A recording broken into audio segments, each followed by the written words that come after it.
Bienvenue dans les podcasts Tétinger, des capsules audio, des instants qui vont vous faire voyager et découvrir l'âme des champagnes Tétinger. C'est l'été, les retrouvailles tant attendues en terrasse, le soleil qui brille. C'est le moment de nous installer dans l'ombre du champagne pour une dégustation parfaite. Mais comment en arrive-t-on à ce nectar hors norme ? Au fil des 8 épisodes de cette nouvelle saison de Podcaps, vous allez découvrir 8 étapes clés nécessaires à l'élaboration du champagne. Les vendanges sont terminées, la mise en bouteille va commencer. Entre les deux, l'assemblage. L'assemblage permet d'obtenir des champagnes singuliers suivant les cépages, les crus et les années. Écoutez les explications de Damien Le Sueur, directeur général de la maison Tétinger. L'assemblage. Un gros mot champenois. Qu'est-ce que c'est l'assemblage ? L'assemblage, c'est deux choses. C'est d'abord un moment, et puis c'est un art. Alors ce moment, c'est le moment où le chef de cave, les équipes de la maison, vont se réunir pour faire le point sur les vins de l'année, les vins qui ont été élaborés après la vinification. On a la vinification, on prend le temps de préparer nos vins. On a ensuite des vins qui, en hiver, vont un peu se reposer. Et puis, en début d'année, vient le moment où on va déguster ces vins, les redécouvrir.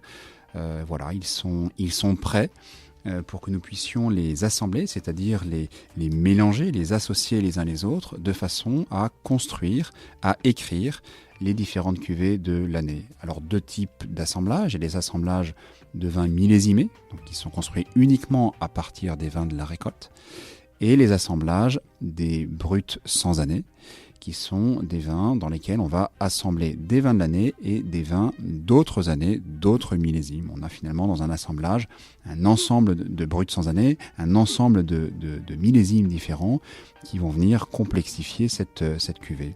Donc le moment, eh bien, c'est le moment où l'on va réaliser cette écriture vin propre au style de la maison, juste avant de mettre nos vins en bouteille.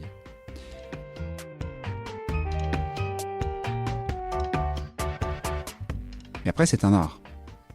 C'est un art parce que c'est véritablement le moment où le chef de cave va écrire l'histoire vin de l'année autour d'un style, d'une histoire, d'une sensibilité. Et c'est un travail de création extrêmement intéressant. On a autour de nous des centaines de cuves qui peuvent rentrer dans nos assemblages, des cuves de l'année, de différents secteurs, chez Tétinger, de plus d'une cinquantaine ou une soixantaine de terroirs différents, sur plusieurs cépages. On a 3 cépages en Champagne, et puis pour un sans année, sur plusieurs années. On travaille classiquement sur 2, 3, 4 années, mais on va remonter sur un grand nombre d'années pour rajouter des petites épices, un petit peu comme un cuisinier rajoute une pincée de sel ou une pincée de poivre. On peut aller chercher une cuvée antérieure de 5-10 ans parce qu'on trouve qu'elle a un intérêt œnologique et qu'elle vient apporter un petit supplément d'âme à la cuvée que l'on construit. Cet art, c'est quoi ? C'est véritablement un travail de projection. Il faut respecter le style de la maison, une écriture propre à la maison, c'est-à-dire que le consommateur, quand il va chercher une bouteille de Tétinger, il sait que Tétinger, eh bien, ça raconte une histoire, donc il faut écrire un vin qui va raconter cette histoire, sauf que le consommateur va déguster le vin à minima 3 à 4 ans après les assemblages, et pour les cuvées les plus prestigieuses de la maison, jusqu'à 10 ans après. Donc, il y a un véritable travail de projection. Le chef de cave travaille sur un potentiel, et en fait, l'assemblage tel qu'il s'écrit, tel qu'il se construit, tel qu'il se dessine, eh bien, doit être quelque chose qui va se révéler dans le temps. Donc en fait, quand on assemble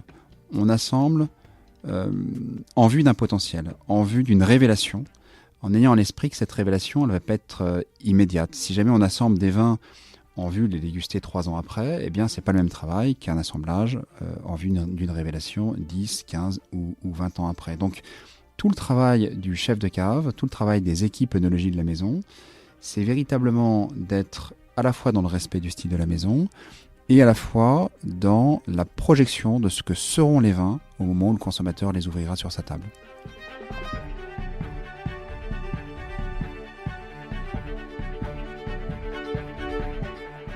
Vous voulez connaître la prochaine étape dans l'élaboration du champagne Taittinger?